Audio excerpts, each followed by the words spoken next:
Hello guys welcome to my mini vlog. आज चाहिँ हामी काठमाडौँ टु तिलिचो जाँदैछौँ होइन। यो चाहिँ मेरो फर्स्ट वेक होला होइन तिलिचो। मलाई यस्तो डर लागिरहेको छ होइन। तर अनि हामी रेडी सेडी भएर यसो हल्का सल्का पोस्ट दिँदैछौँ होइन। फोटो खिच्नलाई हाम्रो ट्याक्सी आउन अलिक टाइम लगाइरहेको थियो। अनि हाम्रो साथीहरू चाहिँ सबैजना हामीलाई पाटपट्टि नि अगाडि कुरिरहेछन्। यहाँ सबैजना आफ्नो पारामा छन् होइन। अनि पुरा गाडी त के हाम्रो आफ्नै प्राइभेट जस्तो भइरहेको थियो होइन। हामी पुरा चिल टाइपमा गइरहेको थियौँ नि त। अनि 2-3जना अरू दाइ दिदीहरू पनि हुनुहुन्थ्यो। यस्तो गाली गरिरहेको थियो क्या हामीले। ठाउँ ठाउँमा रोक्ने खाने आफ्नै पारामा हिँड्ने होइन। ड्राइभर दाइ पनि पुरा फायर भइरहेको थियो। अब ग्रुप हाम्रो धेरै भएपछि हामीले भने जस्तो त गरिदिनै पर्यो।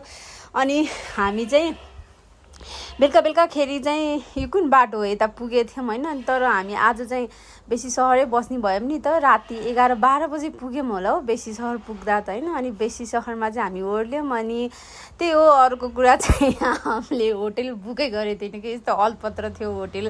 त्यहाँ पुगेर यताउता होटेल खोजिरहेको थियौँ। राति भएर होला सबले एकदमै धेरै महँगो चार्ज भनिरहेको थियो होइन। अनि बल्ल तल हामीले खोजेको जस्तो अलिक ठिक्क प्राइसको होटेल पायौँ। अनि आज चाहिँ हामी यहीँ बेसी सहर बस्ने भयौँ होइन। अनि भोलि चाहिँ बेसी सहर टु हामी खाङसार जान्छौँ। Bye guys, thank you for watching my video.